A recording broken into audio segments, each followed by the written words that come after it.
Blast off, ladies and gentlemen. Welcome to another episode of the MSP Chat Podcast, your weekly visit with two talking heads talking with you about the services, strategies, and success tips you need to make it big in managed services. My name is Rich Freeman. I am a co-host of this program. I am also the Chief Content Officer and Channel Analyst at Channel Master, the organization responsible for this show.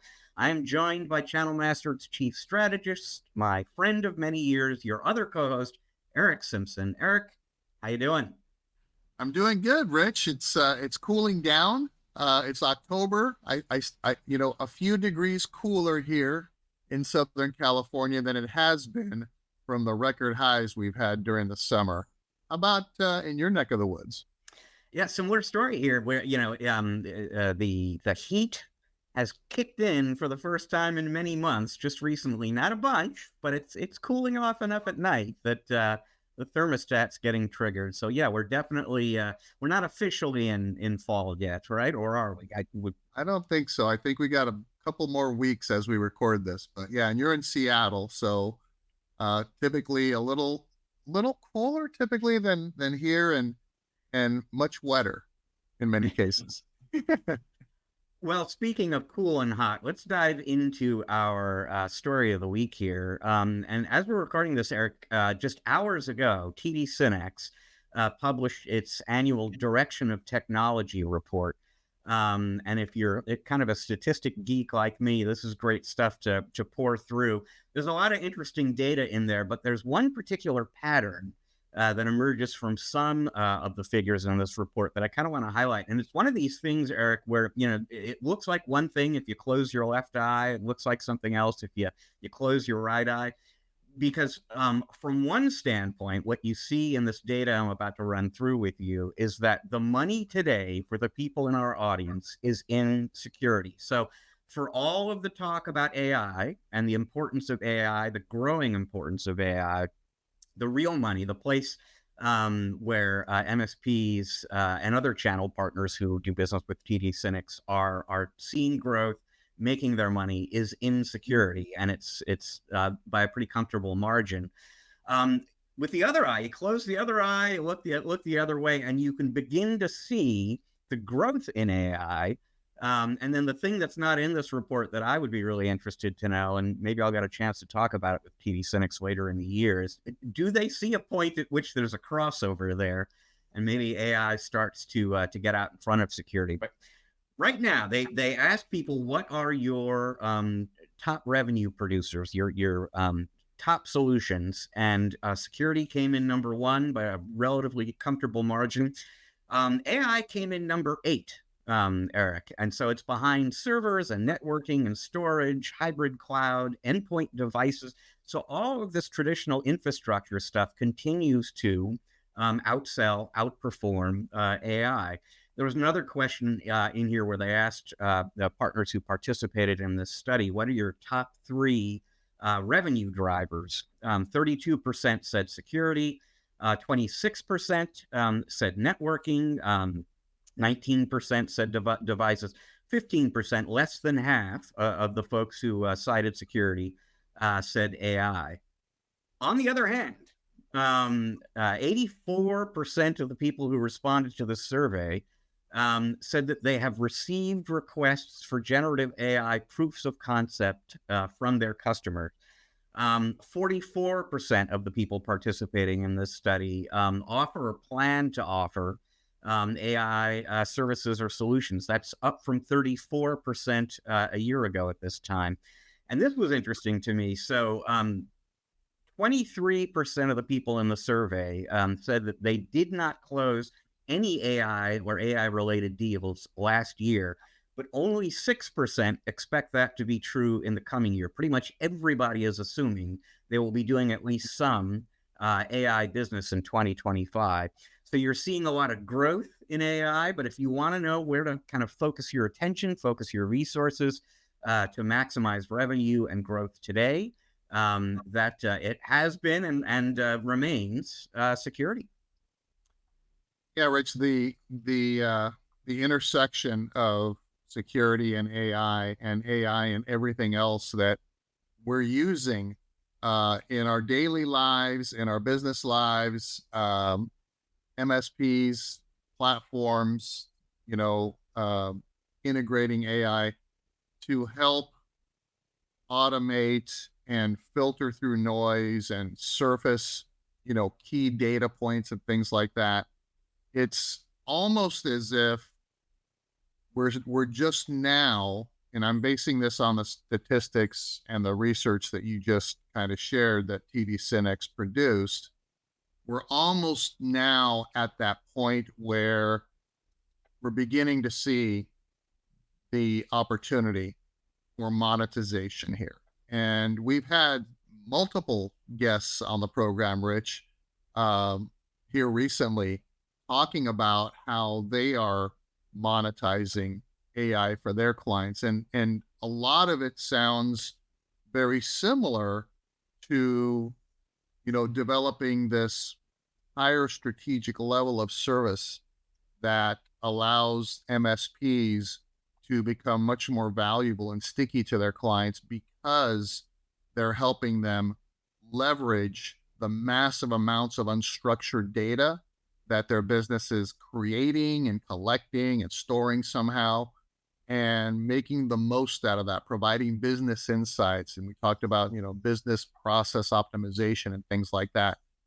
Um, it's striking to me, Rich, as a recovering MSP, as an ex-MSP myself, how similar the evolution of introducing new ideas, new service offerings like managed services, like cybersecurity, like cloud, like AI now, take kind of the same path. It takes the MSPs, first off, to kind of introduce it and to discover ways to deliver and monetize it that adds a tremendous amount of value to their client relationships. It's almost like there's a framework where we throw stuff in at the top of the funnel, we figure it out in the middle, and then out the bottom, we deliver services that are valuable to our clients, but also provide us another means to grow not only top line revenue, but also MRR. So on the topic of services, here's a little bit more data from the TD SYNNEX report that feeds kind of right into what you're talking about. So on AI specifically, they asked people, what kinds of AI solutions do you plan to offer in the next year? And 52% said generative AI. I assume that's kind of Microsoft Copilot kind of licensing and stuff like that. But 48%, only slightly less, said AI services. So there are a lot of partners out there who see the opportunity around AI in the services realm in terms of things like you were talking about, getting the data assembled and clean and securing it and using it for BPO, all of that kind of stuff we've been talking about on the show. And then more broadly, beyond AI, they were asking people who responded to the survey, what kinds of changes in your portfolio in terms of what you offer to your clients do you expect to see over the course of the next 3 years? 61% of the people in the survey said they expect to see more software resell, which is interesting that this was the number one item on the list. I assume a lot of that is software as a service. But then you look at the next three things on the list here, and it's selling professional services, selling managed services, reselling packaged services. So software resell, there's going to be more of that going on out there, but a lot of upside expected within the TD SYNNEX channel in services.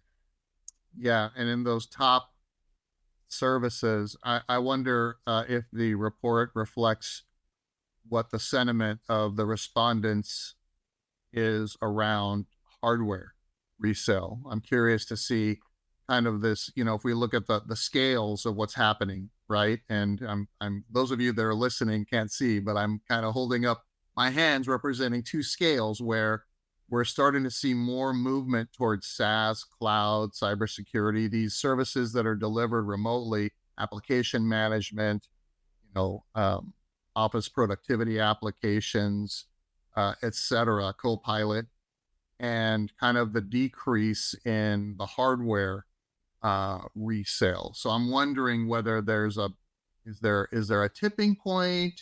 Are we looking to identify whether or not the more that we migrate clients to these cloud-based applications, these software as a service applications, the less potential for selling hardware um, is being evidenced in the responses here. Any idea from that? Well, you ask and I deliver, my friend, because I have that data for you, courtesy of TD SYNNEX. So they Let's ask go. people to quantify portfolio changes, what you're delivering to customers over the course of the next 3 years. I'll just kind of compare hardware resale to selling managed services. So 58% of the partners surveyed said they expect to do more managed services.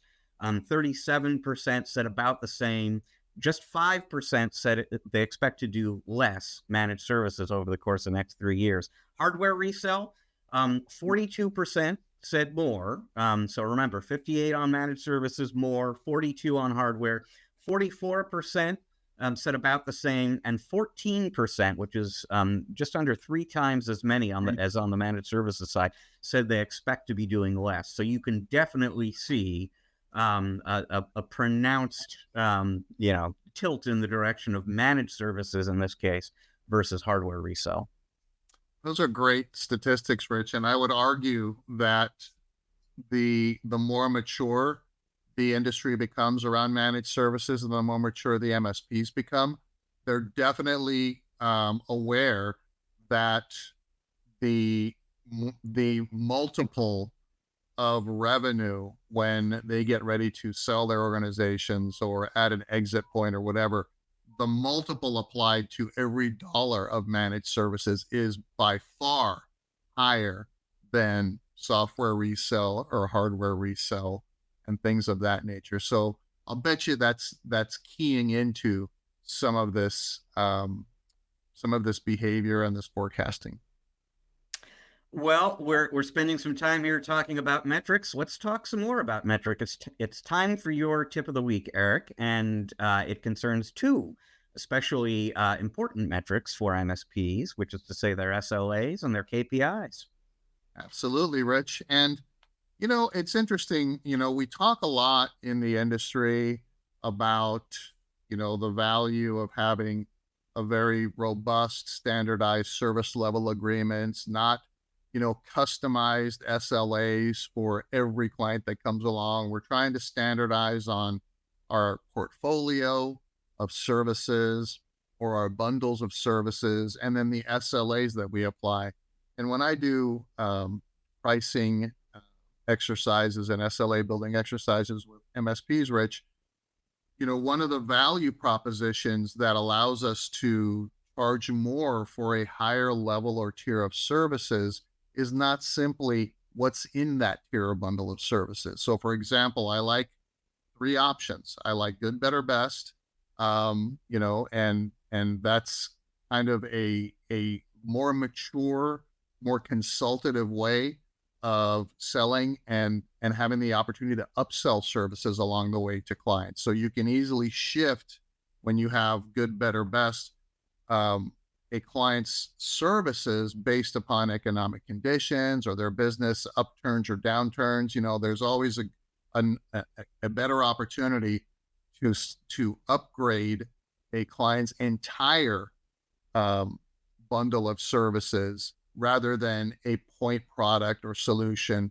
Like when we're customizing these agreements with clients, the upsell typically is, a point product or solution or an application upgrade or something else like that. But when we have good, better, best, each higher priced bundle or tier of services with a better SLA allows us more value in each of these. So each higher value bundle of services always has more quantitative value than its predecessor, not more qualitative value, I should say, not quantitative. So not 50 licenses of M365 in bundle A and 100 in bundle B. That's not how it works. It's everything that's in bundle A plus these additional things you can only get in bundle B, and the same thing with bundles good, better, best. Think of the cable packages of yesteryear.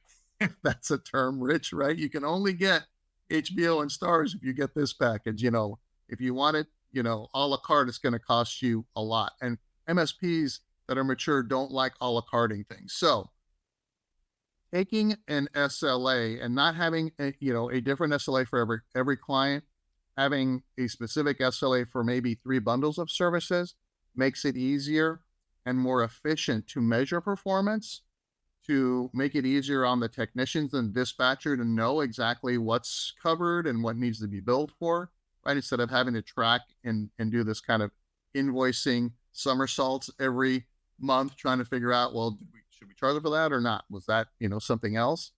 And then the extra point that I want to make is how tying the SLA to a KPI helps align clients' expectation much better and allows us to sell a little bit more effectively. Like if a client doesn't need an emergency response for 4 hours for a priority one issue, then maybe they don't need our better SLA. Or if they don't need a 2-hour response time for a priority one issue, then maybe they don't need our best SLA. So we can get them into kind of the entry level, more cost effective service that allows us over time to upsell them. And like I said, Rich, to the next level of service. So now we're taking 25 or 50 or 100 users and upgrading them for that extra 10, 15, 20, $25 per user into that next bundle and so on.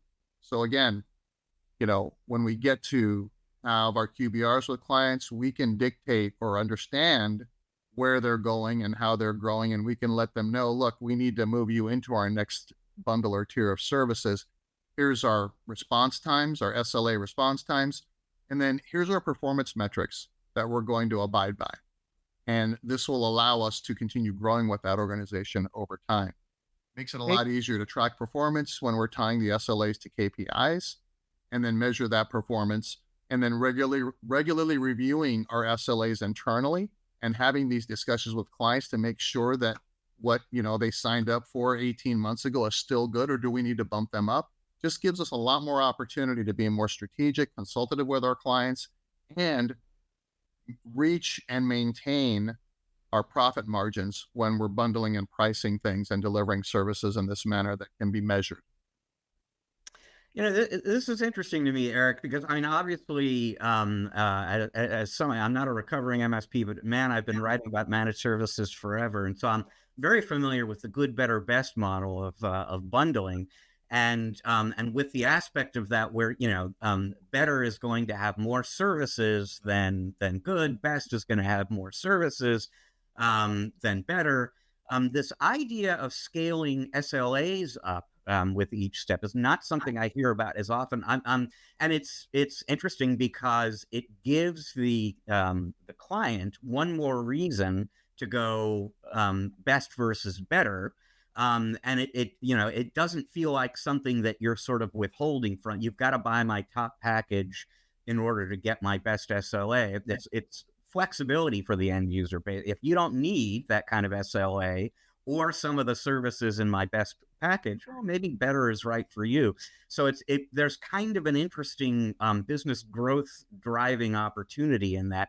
How common is that in your experience among MSPs? I mean, let's just limit the discussion to MSPs who do good, better, best bundling. How often do they scale up SLAs with those bundles? Well, Rich, that's a tough question to answer in general, but here's what I would say about it. Ever since, I have been training and coaching MSPs. After we sold our practice in 2007, we had launched MSP University and, trained tens of thousands of IT providers on these best practices. That's how we would teach them on how to bundle and price, and making that unique differentiator, again, not just what's in the bundle, but the better response time. And that is what typically has that little bit of extra influence on a client that says, oh yeah, I want first class seats for that trip to New York, or I'm okay in Comfort Plus, or maybe I'm just coach for this trip, right? So like you said, Rich, it gives the client the flexibility, and because it's standardized and being measured and enforced at the service delivery level, we know we're not over delivering services and eroding our profit margins, and we're charging for what needs to be charged for. And again, when you have these options, you can go back to your clients, even, if they've signed a 3-year agreement, you can come in 18 months later and just say, hey, it feels like we need to talk about upgrading you to our next bundle or package of services because we're seeing this, this, and this. Or if you're tying cybersecurity to these bundles as well, that's another great driver. So think of it that way, Rich. So anything that you can add that provides a tremendous amount of value in each of these bundles allows you then to express that value in very concrete terms to clients who may have, who may not be thinking about it as a strategic and a consultative manner. And our job as the MSPs is to create long-lasting relationships. The longer we keep our clients on, that client lifetime value is another driver towards valuation at the time of exit. Okay, well, more good reasons to take a look at your bundles today, MSPs, assuming you have them, and you really should. But think a little bit about the role of SLAs in the structuring of those bundles. Well, we are about to take a break here and then get into our interview segment for this episode of the show. And I'm super excited, Eric. We're going to be joined by Dave Russell. He is the Senior Vice President of Enterprise Strategy at Veeam. Veeam is well known in the channel as a backup and data protection vendor. As a lot of folks in our audience know, data protection backup, they've long been the last line of defense in a security stack. But to an increasing degree in recent years, we're really watching the lines between security and backup kind of come down, and it really all is one stack. And that has implications for MSPs in terms of how they build and deliver their stack, in terms of how vendors like Veeam deliver services to MSPs. So Dave is a great guy to talk about that with. He is going to have a conversation on that very topic with us in just a few moments when we come back from the break. So stick around. We will be right back.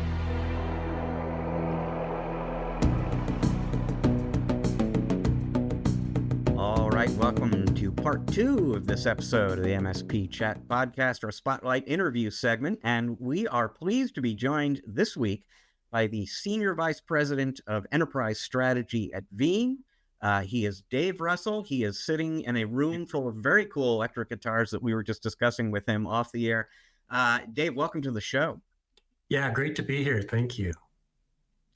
So I'm going to assume roughly 100% of the people in our audience are familiar with Veeam, but they may not be familiar with you. So just to kick things off, tell folks a little bit about yourself, your role at Veeam, and where you got all those guitars.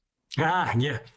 So I'm probably one of the least interesting people you'll meet. 35 years in backup now, probably another 35 or so to go. So this is really all I've ever done. I'm SVP or head of strategy at Veeam.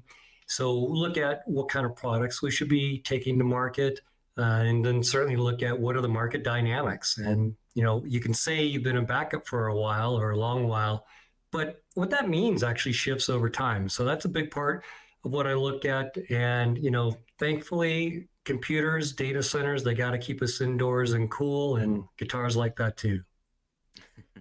All right. Well, the last time you and I spoke was not that long ago. This was just after Gartner issued its most recent Magic Quadrant for the BDR space. There were some interesting insights in there that we got a chance to discuss. One thing in particular that Gartner said was something that I remember discussing with you, and it said 15% of businesses consider backing up SaaS data a spending priority now. But they also said that by 2028, that number will rise from 15% to 75%. So for the MSPs in our audience who are serving SMBs for the most part, what is the state of SaaS backup right now? Is it where it needs to be for end users? What kind of a growth opportunity is it still? Yeah, Rich, I think you almost have to decompose when we think about certain words at SaaS in this case, because some SaaS applications are further along or more mature than others. And I'd point to Microsoft 365 as a great poster child, arguably, example of that. In other cases, I'd say we're still evangelizing as an industry the need to protect those platforms that they're not self-protecting, or that the provider is going to make sure that the infrastructure is whole and available, that their application's available, but not necessarily do anything to make sure your data is consistent and or available. So I think that's one of the reasons why the Gartner number gave us such a spread, meaning relatively small, 15% growing dramatically. The good news is there's still a great deal of opportunity. We probably tend to think in the MSP community about Microsoft 365 SaaS backup the most when it comes to SaaS platforms or apps to protect, but it's still an under-penetrated area, which is great news, right? That's greenfield opportunity, but a recognized need. And I think the good news from Gartner and what they're suggesting in their numbers is that there's more and more applications that are now coming under consideration to protect. If you're going to bet your business on it, then you ought to protect it. Hey, Dave, I remember, back in the enterprise days and later on as one of the first MSPs that, and this is pre-2000, right, in the enterprise for me, so I'm dating myself. Backup has always been kind of perceived as this, last line of defense. No matter what bad things happen, we have backup to rely on. And backup has matured dramatically over the last 30, 35 years that, I've been in the channel.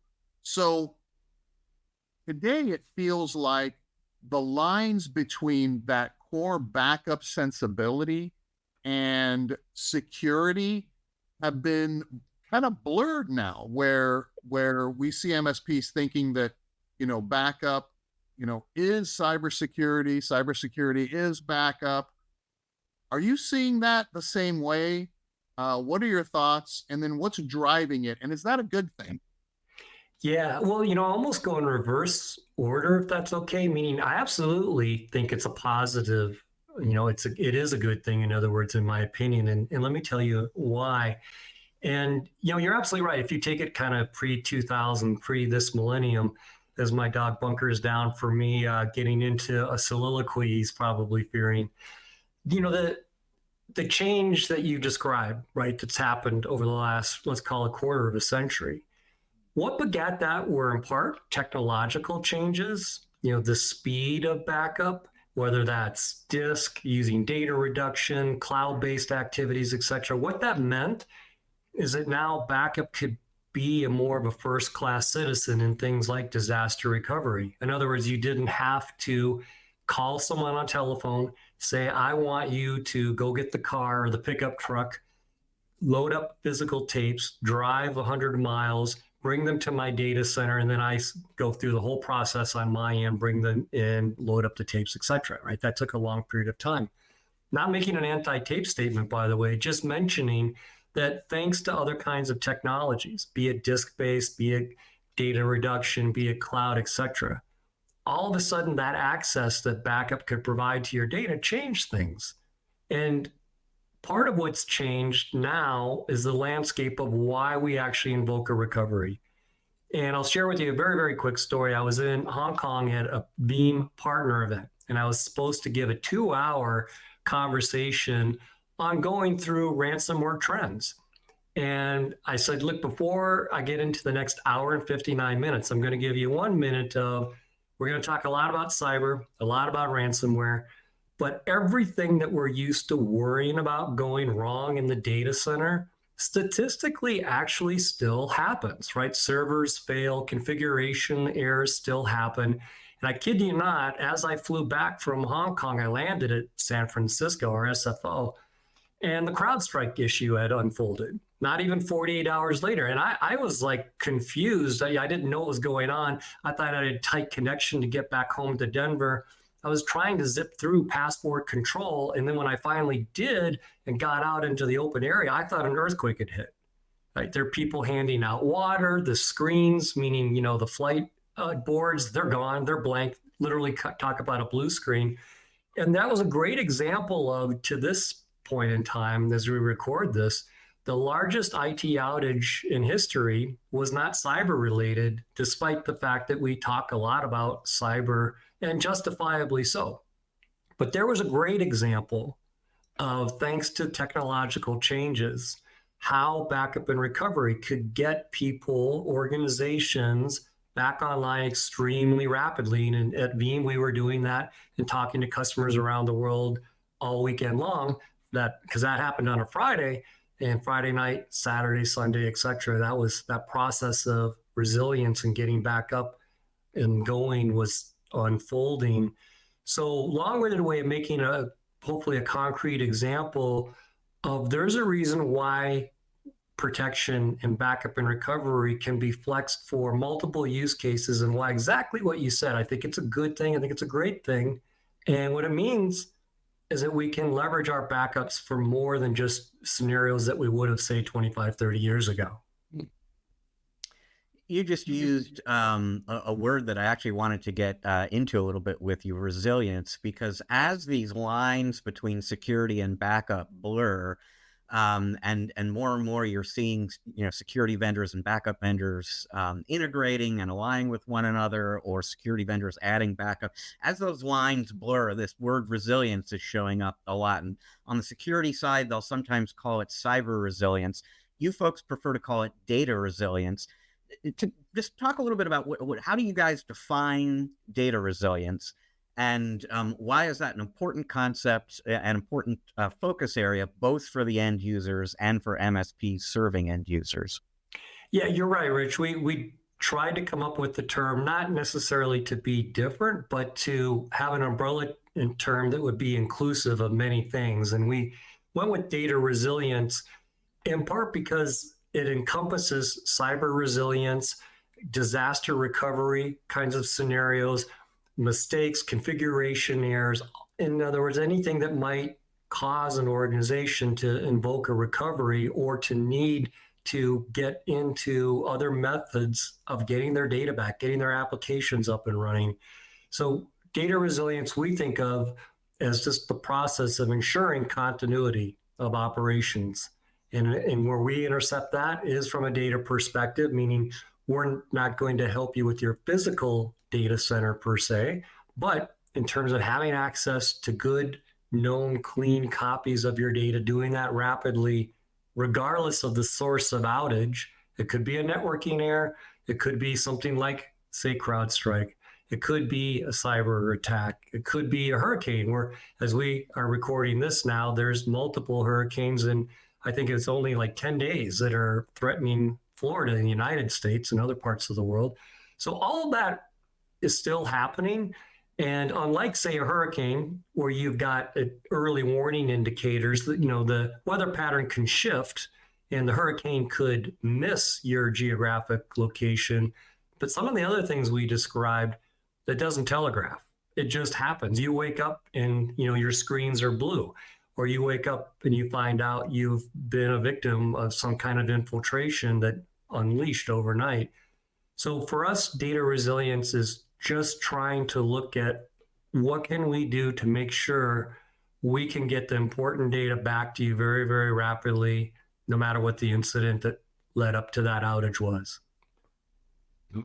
Dave, you made a very interesting comment about a CrowdStrike incident not really being a terrorist attack, but just a failure that required recovery from backup and some other things.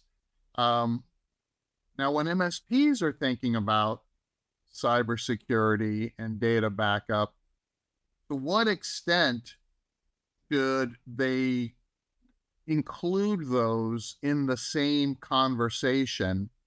Does that make it easier for them to sell these enhanced data protection services to their clients?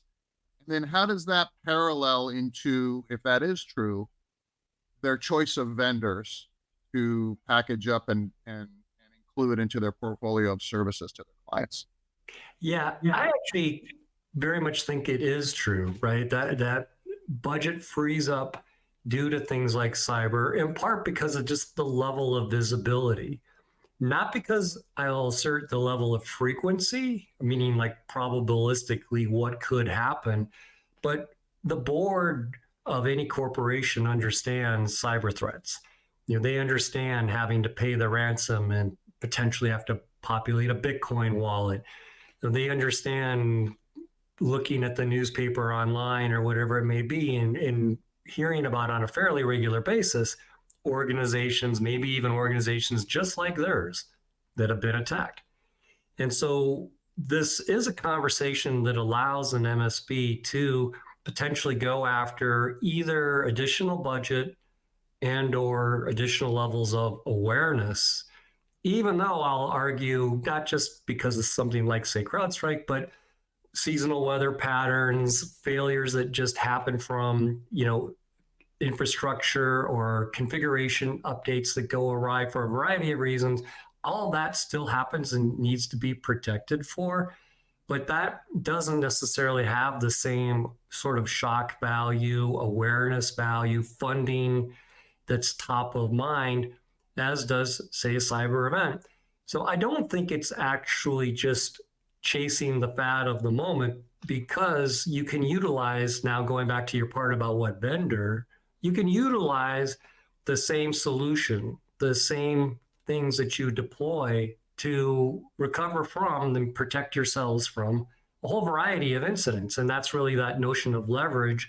If you can go and deploy a product set that's going to help you from hurricane to cyber attack to configuration issue to, unfortunately, someone deleted a file.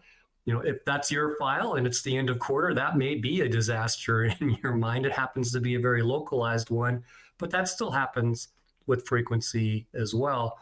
So I think it is something, meaning cyber, a conversation that's a different kind of an entree point than what we may have had in the past. Back when I was a Gartner analyst for 13 years, I saw people and organizations, I used the phrase, they kicked the can down the road. And they did that, year after year, where years later, they all of a sudden were in a much less recoverable state than they were initially.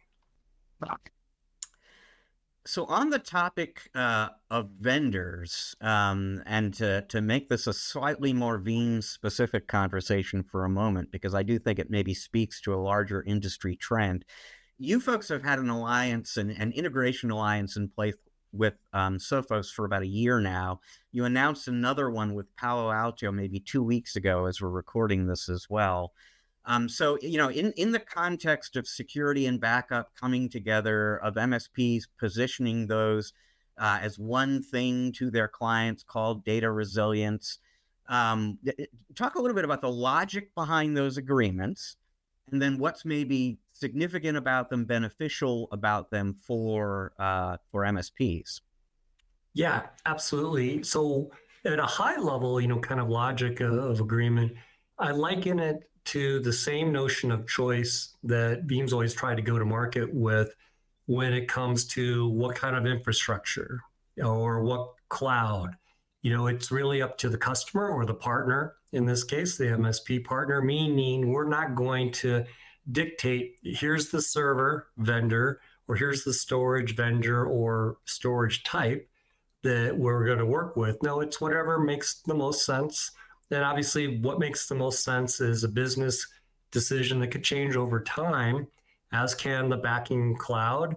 For example, one hyperscaler could be preferable today. That story could be different tomorrow. Don't want to get us down a rat hole, unless we want to, but, certainly we see that this year with hypervisors, right? There are many organizations, or I'll assert probably almost every organization's had to think about, what are we going to do with our hypervisor preference? And same is true from a service provider perspective, whether that's supporting different hypervisors or the infrastructure or solution set you build out yourself. So the reason that we've got a number of different partnerships and literally several more on the horizon of being announced is we want to offer choice. We want to not dictate, to get the value out of a combined solution, you've got to now be reliant upon the prescription or formula that a specific vendor wants to put onto you. We really want to make it, hey, whatever the business, it could be an MSP, has decided, here are our preferred partners. Great. How can we go leverage the investments that you've already made, the training, the skill set that you've already got? And then if we think, just put in an example, how does this actually come together to offer more value? Nobody should be saying, hey, go invest in backup and turn off all of your security solutions, because they must have had some kind of an escape if you've actually suffered ransomware. That is absolutely not the takeaway. The takeaway is actually the opposite in my mind, that it's just showing how difficult the attack vectors are now. The fact that it takes detection in multiple ways, multiple points in the data lifecycle to try to capture everything that can be infiltrated or that can go wrong.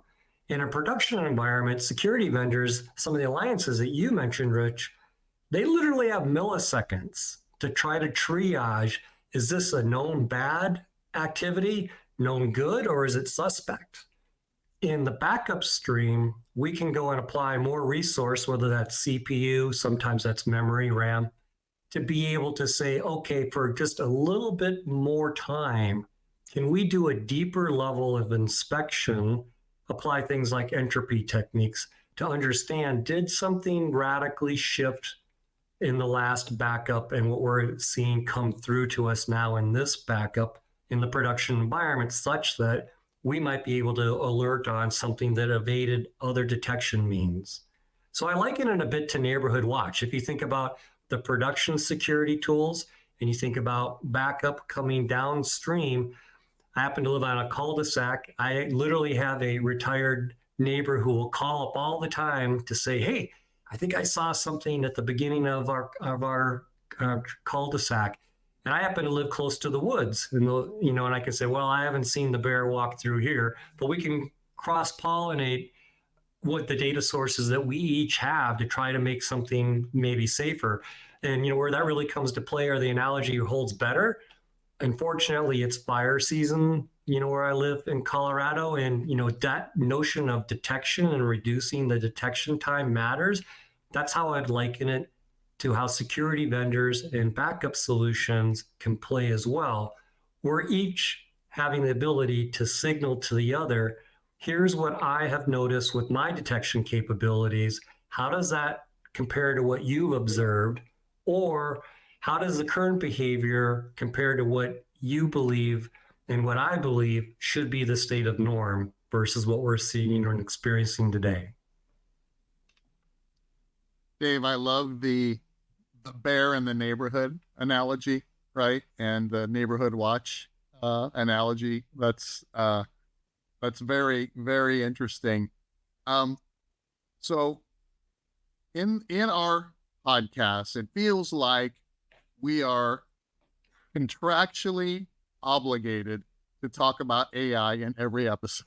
So here's my AI question for you, Dave. From where you're sitting, what are AI's implications as it relates to data resilience requirements for three different groups?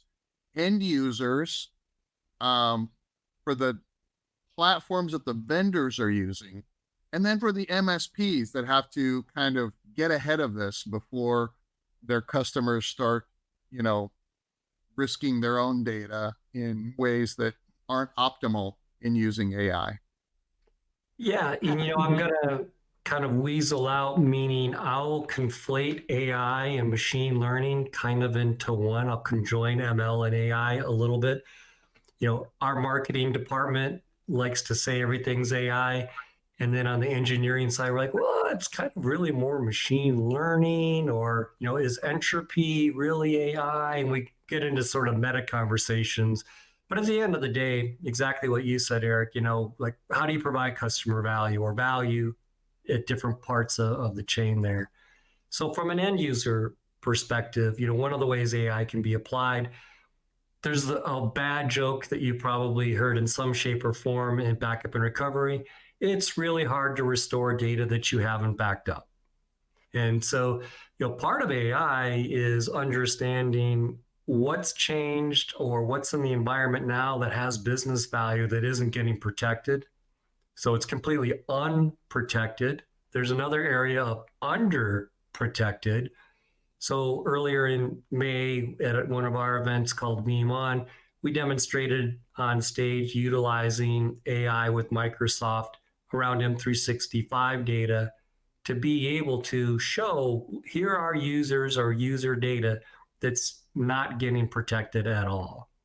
And there's a variety of reasons why that could happen: merger and acquisition, onboarding new kinds of customers if you're an MSP, a project just signaled new kinds of data to be stood up, etc. So part of the notion around AI is just making sure you're not surprised and you can get the right data being handled with the right kind of policy or resiliency. From an MSP perspective, it can sound mundane, but there's AI in terms of how can you help an administrator reduce the time to making a good decision, either because they were alerted sooner of a problem or they were given a better recommendation.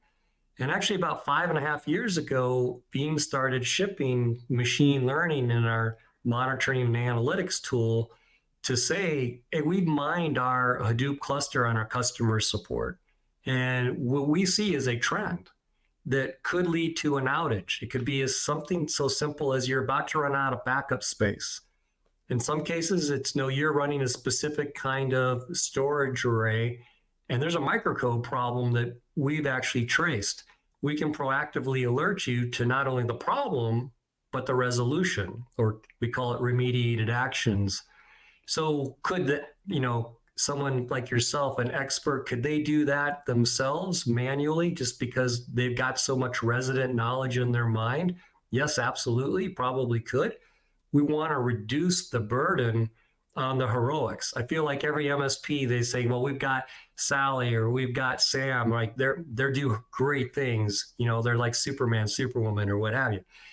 The problem is we don't want to have to bet the business on the heroics on a continual basis of one individual, right? We want to make this more automated, repeatable, in other words, save your super people for tasks where it's really required, not have the everyday activity require this kind of knowledge, this kind of, activities and heroics.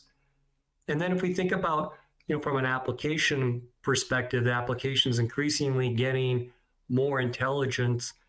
Could an application say, this is the most important part of the database, and I want to signal that both to the MSP or to the protection provider or, to a security vendor, up and down that whole data path, so we can understand, have greater visibility, and make better choices. And that, in my mind, is what AI really comes down to. It's not so much doing things that never couldn't have been done before, but reducing the burden on the cycles and expertise and the time frame that might have been required in the past. Can we shorten that cycle?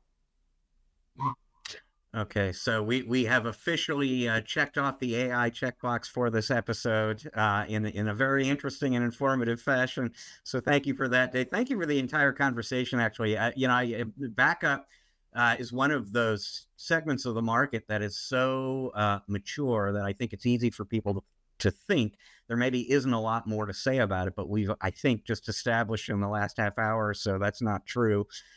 So for folks in the audience who would like to maybe pick up the conversation, learn more about you, get in touch with you, learn more about Veeam, where should they go?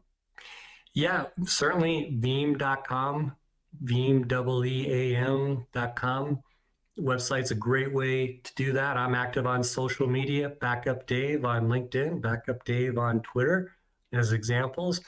But we're also doing a lot of industry activities in tabletop exercises around cyber preparedness and data resiliency. So there's a lot of ways to engage with us, a lot of ways in the partner community as well, that we expose ourselves and solicit feedback, frankly. We want to make sure we're always designing the right solutions, meeting the challenges today and tomorrow that the MSP community is facing. Okay. Well, Dave Russell from Veeam, thank you again for joining us on the show. Folks, Eric and I are going to take a quick break right now. When we come back on the other side, we're going to share a few final thoughts about this very interesting conversation with Dave.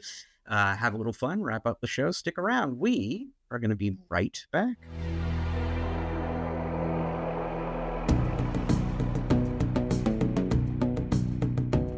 All right, and welcome back to part 3 of this episode of the show. Big thanks again to Dave Russell from Veeam for joining us for that conversation.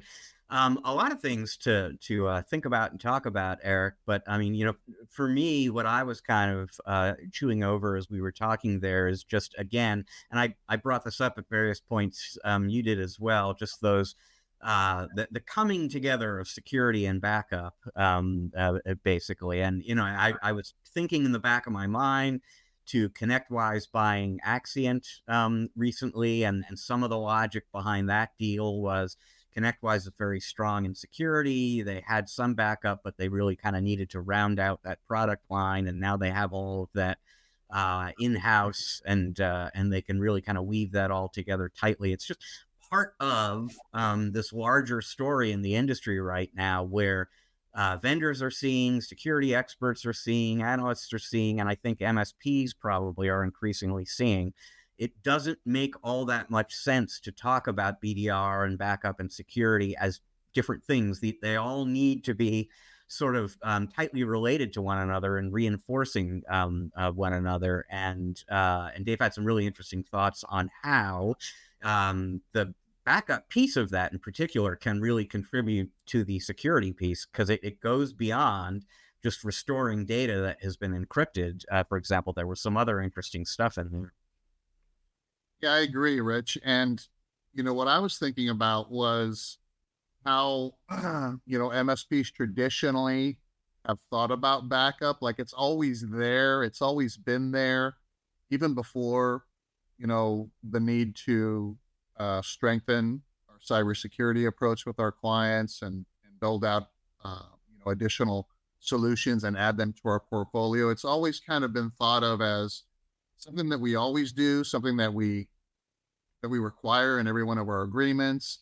And, it's almost, dare I say, Rich, it's almost felt like, okay, of course it's your portfolio is going to include backup. It may not be very sexy or exciting. It may even be seen as a commodity.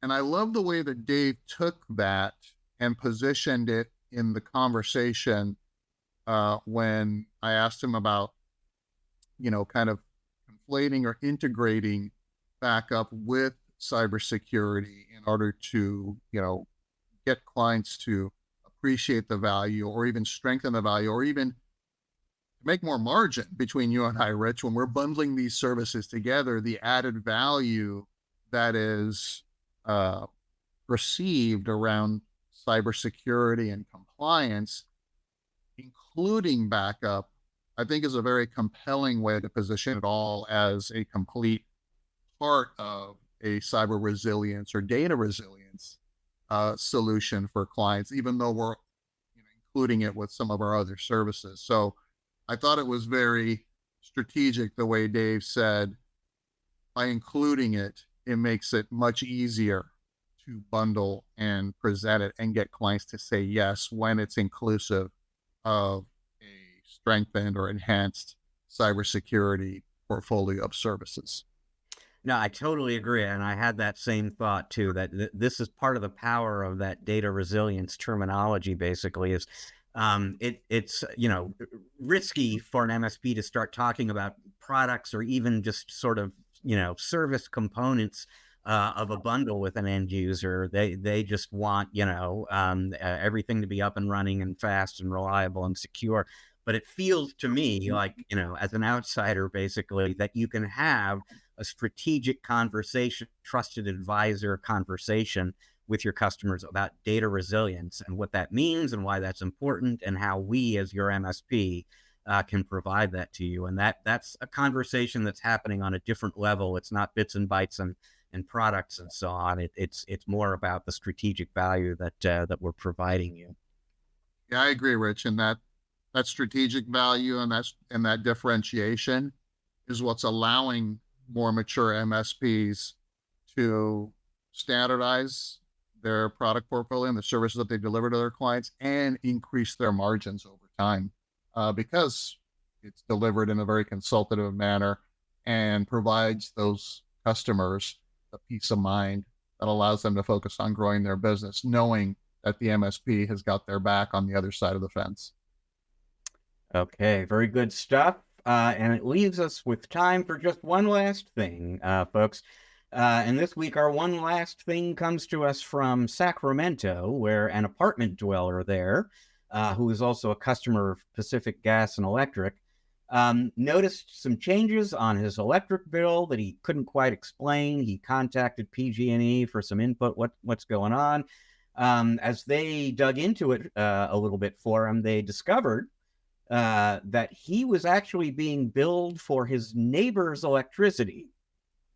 There was some sort of mix-up in how the account got set up, or in the meter and where the meter was going. And it's like, oh, here's the explanation for what's been going on, is we've actually been billing you for your neighbor's electricity consumption, which is all very interesting, maybe even a little disturbing, Eric. But it turns out this had been going on for 18 years before they finally recently discovered what was happening over there. And according to PG&E, they are working now, not just to rectify the situation. I assume they're kind of going back through 18 years of bills just to kind of see what this person may have paid for that, he shouldn't have. And oh, by the way, his next door neighbor, free electricity for 18 years, didn't raise a peep, surprisingly or not. Yeah, two things about that story, Rich. And it almost 2 decades that he's been paying his neighbor's bill. And you mentioned it, like the neighbor, he was the nicest neighbor, the best neighbor for 18 years, because I don't know if he knew that the neighbor was paying his bill, but he was getting free electricity.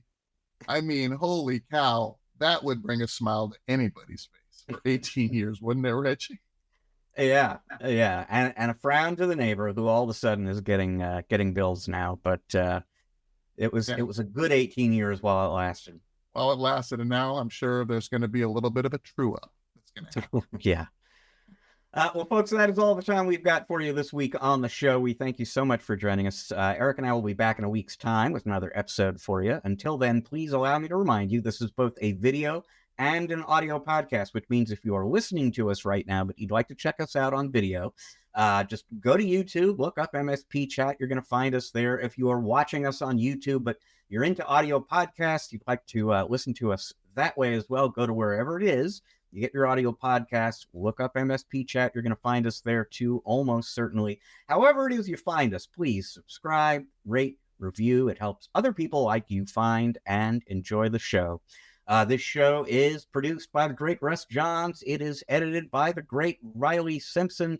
They are part of the team with us here at Channel Master. They would be happy to produce a podcast for you as well. Podcasts, needless to say, are a tiny, tiny slice of what we do at Channel Master. If you really want to understand what we're about and what we can do for you, please visit www.channelmastered.com. Channel Mastered has a sister organization called MSP Mastered. That is Eric working directly with MSPs to grow and optimize their business, and you can learn more about that at www.mspmastered.com. So once again, we thank you for joining us. We'll see you in a week. Until then, please, folks, remember, you can't spell channel without MSP.